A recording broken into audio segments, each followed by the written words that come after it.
நினைத்துக்கொள். இந்த கடைசி வார்த்தை தான் ஆவியானவர் தியானிக்க வைத்தார். நீ வேரை சுமக்கவில்லை, வேர் உன்னை சுமக்கிறது. ஆமென். எத்தனை பேர் இந்த வார்த்தை புரிகிறது? நம்மால் வேர் நிற்கவில்லை, அந்த வேரால தான் நாம நிற்கிறோம். சத்தமோ ஆமென் சொல்லுங்க பார்க்கலாம்.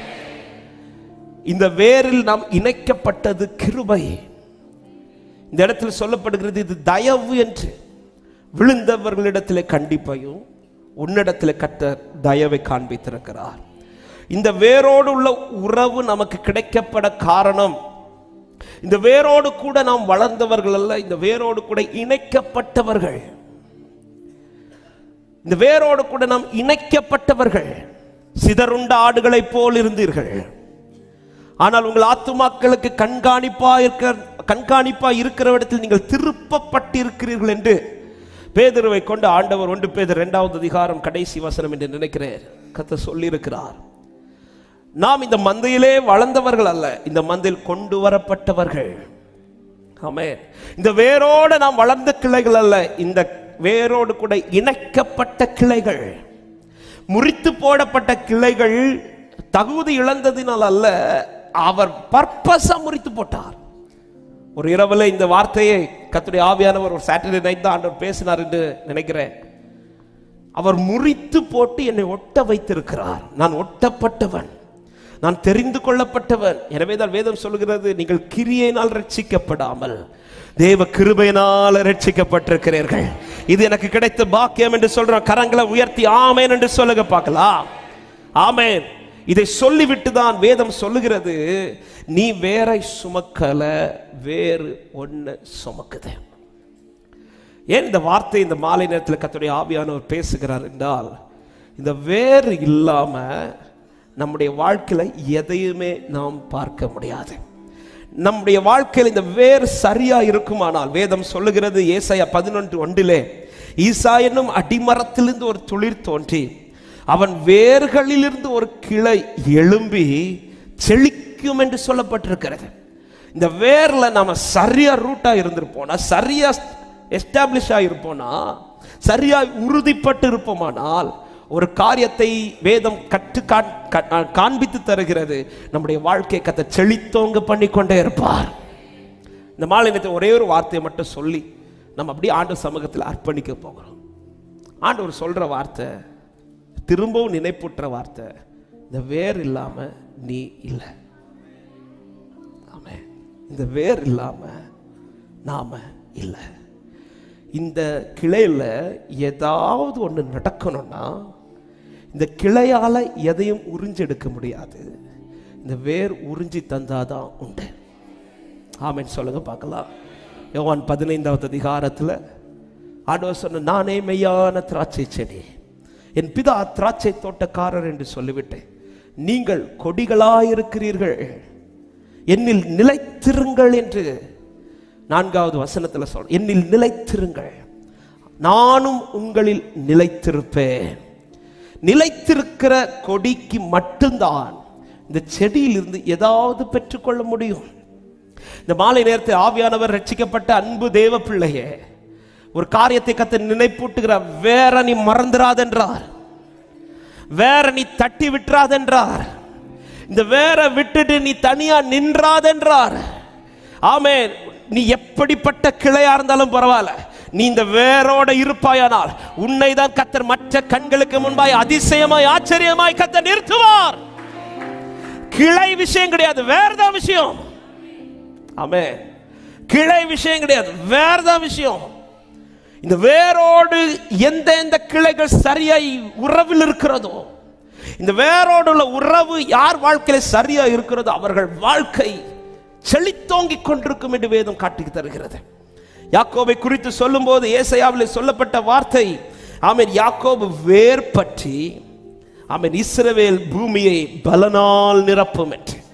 வேறு சரியா இருந்துச்சுன்னா இந்த பூமியிலே நம்முடைய வாழ்க்கையில் பலன் உண்டாகி கொண்டே இருக்கும்.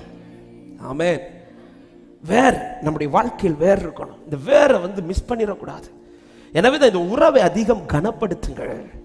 இந்த நேற்றுக்கு முதல்ல இந்த ஒரு பாடல் அதிகமாக ஆண்டவர் திடீர்னு ஞாபகப்படுத்தினா. முன்னாடி கேட்டிருக்கிறேன், உம்மை போல நல்ல தேவன் யாரும் இல்லை, உம்மை போல நல்ல தேவன் யாரும் இல்லையே,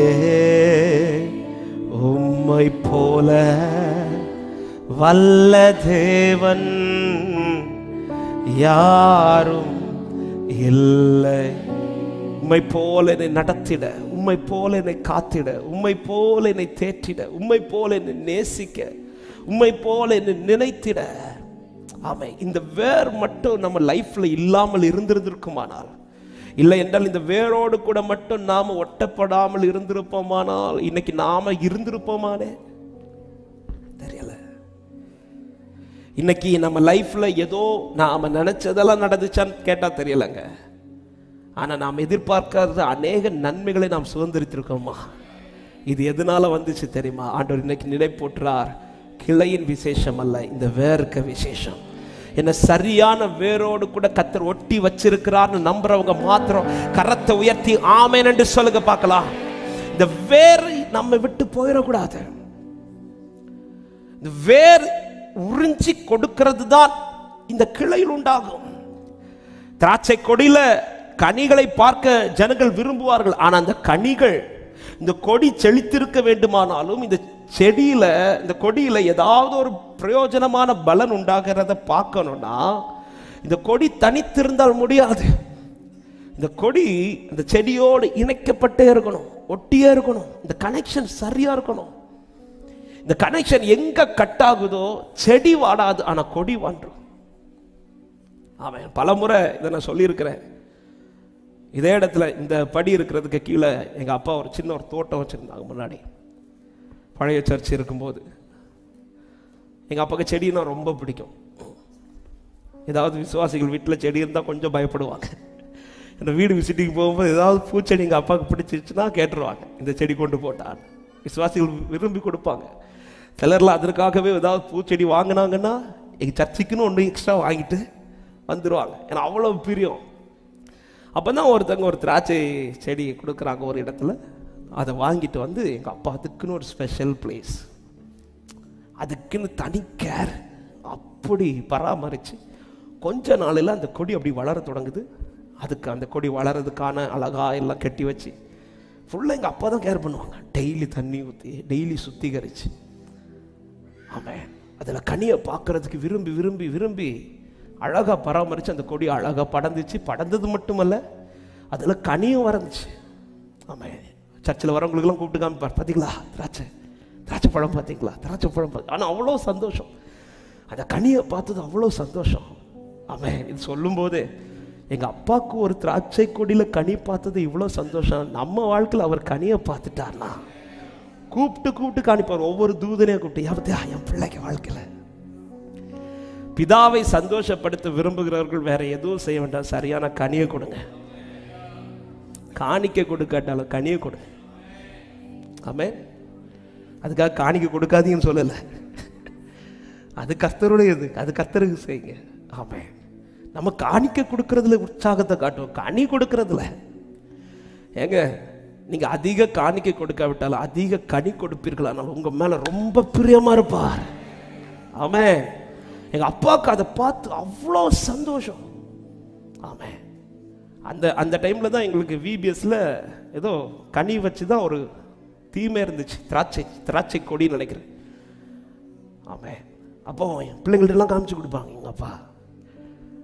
இவ்வளோ சந்தோஷமாக அதை பார்த்து சந்தோஷப்பட்டுட்டு இருந்தவங்க ஒரு நாள் காலையில் படபடான்னு இருக்கிறாங்க. அதுக்கு முந்தின நாள் பராமரித்தாங்க, நல்லா தான் இருந்துச்சு. கொடி அப்படி பச்சையாக தான் இருக்குது, அதில் கடிகள் இருக்குது. நெக்ஸ்ட் டே மார்னிங், ஒரு இரவு தாண்டி அடுத்த நாள் காலையில் இதை போய் பார்க்கலாம், தண்ணி ஊற்றலாம் அப்படின்னு போகும்போது அந்த கொடி அப்படியே மொத்தமாக பட்டுருச்சு. ஒரு இரவுல, ஒரே ஒரு இரவு தான், மொத்த கொடியில் உள்ள இலைகளும் அப்படியே வாடி போயிடுச்சு. எங்க அப்பாவுக்கு பார்த்துட்டு பயங்கர ஷாக் ஆயிடுச்சு. இது எப்படி ஆச்சு? நேற்றுக்கு ஈவினிங் கூட நல்லா தானே இருந்து, நேற்றுக்கு ஈவினிங் கூட நான் இதை பராமரித்தேனே, தண்ணி ஊற்றினேனே, இவ்வளவு நாள் வாடாத இந்த கொடி இன்னைக்கு எப்படி வாடிச்சு, இன்னைக்கு எப்படி இது பட்டு போச்சிட்டு அவங்க கொஞ்ச நேரம் அங்க இங்க எங்க அம்மாவெல்லாம் கூப்பிட்டு யார் என்ன பண்ணா புரியல அவங்களுக்கு. கொஞ்ச நேரம் கழிச்சு அப்படியே கொடியில எங்க பிரச்சனை அப்படின்னு பார்த்து பார்த்து பார்த்து வரும்போது கொடி எல்லாம் நீட்டா தான் இருக்குது. ஆனா இந்த செடியில இருந்து இது கொடி ஸ்டார்ட் ஆகுற இடத்துல அப்படியே ஒரு கட்டா இருக்கு. செடியில பச்சையா தான் இருக்குது, ஆனா கொடி பட்டு போயிடுச்சு. ஒரு காரியத்தை நல்லா புரிஞ்சுக்கோங்க, இந்த அவர் மட்டும் இல்லைன்னா நம்மளால ஒரு இரவை கூட தாண்ட முடியாது. ஒரு இரவு என்ன, ஒரு இமை பொழுதை கூட நம்மளால கடக்க முடியாது. இன்னைக்கும் இமை பொழுதும் நான் கைவிடாமல் இருக்க காரணம் என்னோடு கூட இருக்கிற வேர், என்னை பற்ற வைத்திருக்கிற வேர். அப்படிப்பட்ட வேர்ல நான் இருக்கிறேன்னு சொல்றவங்க நல்ல கைகளை தட்டி இந்த வேருக்காக நன்றி செலுத்துங்கள்.